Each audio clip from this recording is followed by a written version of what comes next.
Book माई show juke box presents, जरा खौफ से सुनो।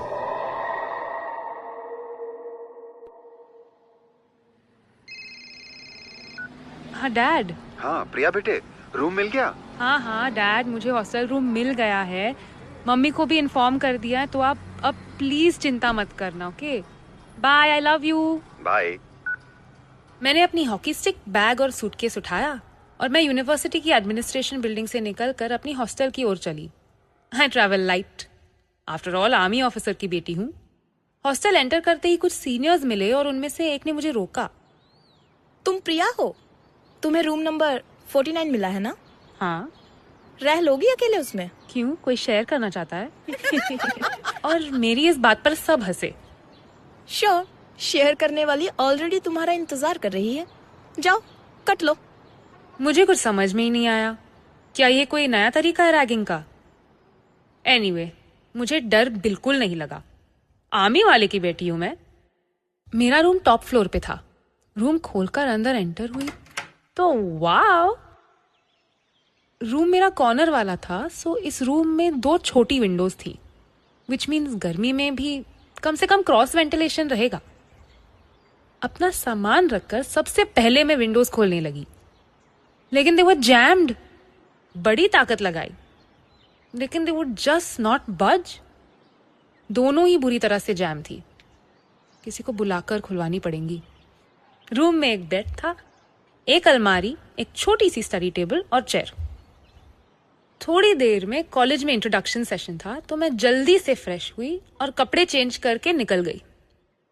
रात के 11:40 हुए थे जब मैं दोबारा अपने रूम में एंटर हुई। सबसे पहले मैंने अपना सामान सूटकेस से निकालकर अलमारी में लगाया। कुछ किताबें थी, वो अपनी टेबल पर रखी और साथ में लैपटॉप भी, और मैं नहाने चली गई। मैं नहा रही थी तो मुझे एक नॉकिंग साउंड आई।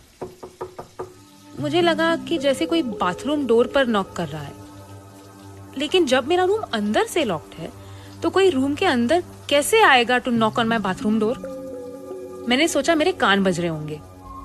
नहाने के बाद मैं अपने बाल पोंछ रही थी जब फिर से वो नॉकिंग साउंड सुनाई दी।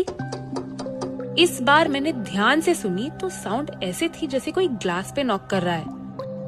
मैंने बाथरूम की खिड़की की तरफ देखा, लेकिन वहां खिड़की पर तो हॉरिजॉन्टल ग्लास ब्लाइंड्स थे और मुझे साफ दिख रहा था कि उनके पीछे तो कोई नहीं। तभी फिर से नॉकिंग हुई और मैं चौंक कर पलटी। मेरे बाथरूम मिरर पर, मतलब मिरर के पीछे से जैसे एक हाथ नॉक कर रहा था। मिरर के थ्रू मुझे वो हाथ दिख रहा था। मैं फौरन बाथरूम से बाहर भागी और मैंने अपनी हॉकी स्टिक निकाली बेड के नीचे से और अब गुस्से में जाकर बाथरूम का मिरर तोड़ दिया। मुझे नहीं पता मैं और क्या कर सकती थी। मुझे तो ये भी नहीं समझ आ रहा था कि क्या ये सब सच में मेरे साथ हो रहा था या मैं इमेजिन कर रही थी।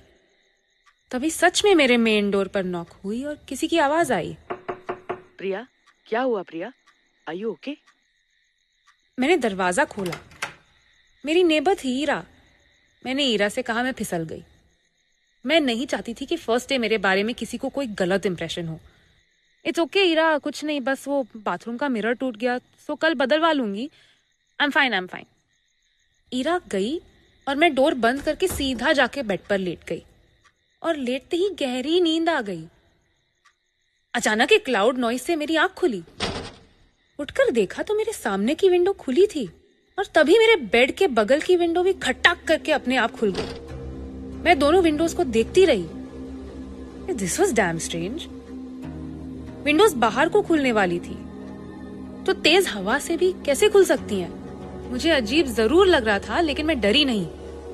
मैं विंडोज तक गई और नीचे ऊपर झांककर चेक किया, कहीं कोई बदमाशी तो नहीं कर रहा है मुझे डराने के लिए। लेकिन ऐसा कुछ नहीं था। लेकिन बाहर हवा अच्छी चल रही थी। रूम भी सडनली बड़ा एरी और फ्रेश हो गया और मैं अपनी चादर ओढ़कर फिर से लेट गई। नींद टूट गई थी और अब मैं करवटें बदलने लगी। एक पॉइंट पे जब मैंने करवट बदली तो मुझे कुछ फ्लैश होते दिखा। अगेन मैं उठ बैठी बेड पर और सामने अंधेरे में घूरने लगी। It was my laptop screen. लेकिन मैंने तो लैपटॉप खोला ही नहीं था। बंद ही टेबल पर रखा था। तो किसने खोला? और ये क्या था? रह रहकर स्क्रीन सेवर फ्लैश हो रहा था। तभी स्क्रीन फिर से फ्लैश हुआ और उस पे बड़े बड़े लेटर्स में हेलो लिखा हुआ आया। ये तो मेरा स्क्रीन सेवर नहीं था। साला, इसकी ऐसी की तैसी, ये क्या खेल हो रहा था मेरे साथ? कौन बहन? मेरे लैपटॉप को किसने छेड़ा था और कब? What the F was happening? मैं अपने बेड पर से उठी, बेड के नीचे से हॉकी स्टिक निकाली और फौरन से जाकर लैपटॉप के स्क्रीन को बंद किया। लगता है ये है वो साला भूत जिसके बारे में बताया गया था। अगर ये सच में वही था, नहीं थी, जो मेरा रूम शेयर करने वाली थी, तो बेटा तू सामने आ, तुझे बताऊं। आ तू, मैं भी बैठी हूं यहीं पर। अब तो मैं सोने भी नहीं वाली। हिम्मत है तू सामने आ, अपनी शक्ल दिखा। मैं डरने वालों में से नहीं हूं। काफी देर में ऐसे ही आंखें चौड़ी करे बैठी रही, लेकिन एवरीथिंग रिमेन्ड क्वाइट और कोई ऐसी वैसी हरकत भी नहीं हुई।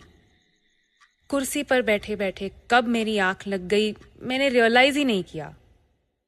सुबह मोबाइल फोन के अलार्म से आंख खुली। मैंने अपना लैपटॉप खोला टू चेक।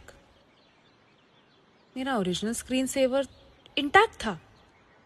बाथरूम में गई तो how can this be? Bathroom mirror भी बिल्कुल दुरुस्त था। लेकिन मैंने तो ये मिरर रात को तोड़ दिया था।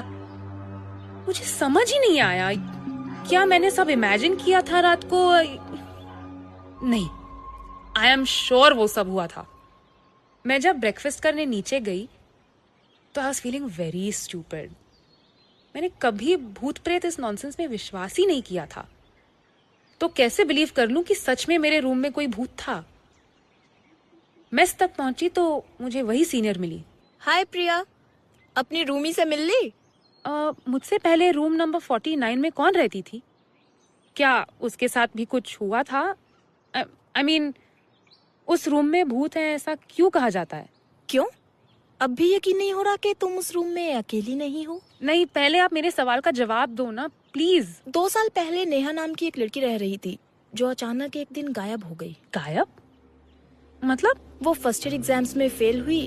कहते हैं कि उसका बुरा ब्रेकअप भी हुआ था अपने बॉयफ्रेंड के साथ, और फिर अचानक किसी ने भी उसे देखा ही नहीं कैंपस में।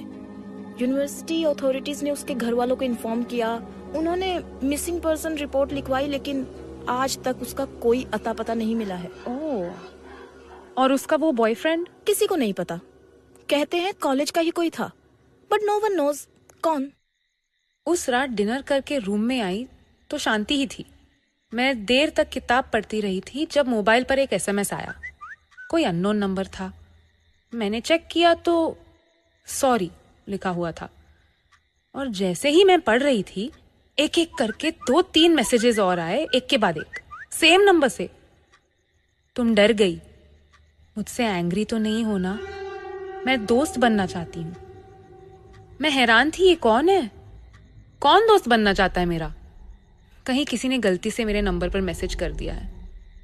मैंने मैसेजेस को इग्नोर किया और मैं फिर से अपनी किताब पढ़ने लगी। तभी फिर से एक और मैसेज आया, माफ नहीं करोगी? मैंने भी मैसेज टाइप किया और उसी नंबर पर वापस भेज दिया, who is this? 2 minute wait किया लेकिन कोई जवाब नहीं आया, तो फोन बगल में रखा और किताब उठाई। लेकिन जैसे ही किताब खोली, किसी ने किताब मेरे हाथों से छीन ली और मेरी आंखों के सामने वो किताब चिथड़े चिथड़े फाड़ दी। लेकिन कौन था? कोई भी दिखाई नहीं दे रहा था। There was no one in front of me. मेरी किताब suspended in the air was being torn apart. मैंने किताब वापस लेने को हाथ बढ़ाया, लेकिन किताब के दोनों हिस्से हवा में उड़े और विंडो के बाहर जैसे जानबूझकर फेंके गए हो। कौन है? नेहा? नेहा, ये तुमने किया? तुम हो? जवाब दो। Tell me Neha. और जवाब मेरे मोबाइल पर था। एसएमएस बजा और मेरे मोबाइल स्क्रीन पर उसी नंबर से मैसेज आया था। हाँ, मैं नेहा हूं। मैंने वापस एक मैसेज टाइप किया और पूछा, क्या चाहती हो तुम? और जवाब आया, दोस्त बनना चाहती हूं। मैंने टाइप किया ओके। अपने चारों ओर देखते हुए मैं चिल्लाई, okay okay okay Neha, okay okay. इस तरह मेरी दोस्ती एक भूत से हो गई। मैं अपने हॉस्टल रूम में अकेली नहीं थी, नेहा के साथ शेयर कर रही थी। और हाँ, मैं चाहती तो ये रूम छोड़कर दूसरा रूम ले सकती थी, लेकिन अगले कुछ दिनों में नेहा से बात करते करते मुझे उसके लिए बुरा लगने लगा था, और उसने मुझे दोबारा परेशान भी नहीं किया। नेचुरली ये नेहा का गोस्ट था, तो इसका मतलब वो मर चुकी थी। और जब मैंने उससे पूछा, तुम कब मरी, कैसे मरी तुम नेहा, उसी पल अपने आप रूम की विंडोज बंद हो गई, जैम जैसे फर्स्ट डे पे थी, और मुझे जोर जोर से किसी की सांस लेने की आवाज आने लगी। ये आवाज और जोर जोर से सुनाई देने लगी, और अचानक मुझे ऐसा लगा जैसे कोई मेरा गला दबा रहा है। मैं चिल्लाने लगी, नेहा प्लीज, तुम मुझे क्यों मार रही हो नेहा, मैं तुम्हारी दोस्त हूँ नेहा। जब 2-3 दिन तक प्रिया ना मेस में दिखाई दी ना क्लासेस में, तो मैंने इरा जो उसके बगल के रूम में रहती थी उससे पूछा, लेकिन उसने भी प्रिया को कहीं नहीं देखा था। मैं हॉस्टल की वार्डन को लेकर प्रिया के रूम नंबर 49 पहुंची, और हम दरवाजा तोड़कर एंटर हुए। रूम में कोई नहीं था। प्रिया के कुछ कपड़े कुर्सी पर पड़े थे, उसकी हॉकी स्टिक बेड के नीचे दिखाई दे रही थी। बाथरूम में बस बाथरूम मिरर टूटा हुआ था, और उसकी टेबल पर कुछ किताबों के अलावा प्रिया का लैपटॉप पड़ा था। स्क्रीन ओपन था। स्पेस की दबाते ही स्क्रीन लाइट अप हुआ और स्क्रीन पर हेलो लिखा हुआ था। 6 महीने बाद मैं यूनिवर्सिटी से जर्नलिज्म का कोर्स खत्म करके पास आउट हुई, लेकिन ऑलरेडी मैं अब एक असाइनमेंट पर काम कर रही थी।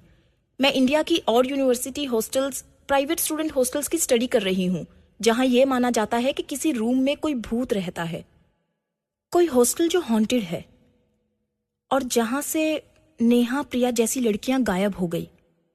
ऐसे और भी केसेस मेरे सामने आए हैं। किसी भी गायब लड़की की आज तक कोई लाश नहीं मिली है, और इस बात से मैं बहुत हैरान हूं। मैं ऐसे कुछ रूम्स में खुद एक तो रात रुक चुकी हूं। हाँ, मैंने इन जगहों में किसी ताकत को एक्सपीरियंस किया है, लेकिन किसी को देखा नहीं। एक जगह मेरे कपड़े फाड़े गए थे रूम में, तो दूसरी जगह मुझे किसी अदृश्य ताकत ने रात भर थप्पड़ मारे हैं। आज मैं आंध्र प्रदेश के गुंटूर इलाके की एक यूनिवर्सिटी हॉस्टल रूम में हूं। I am not alone.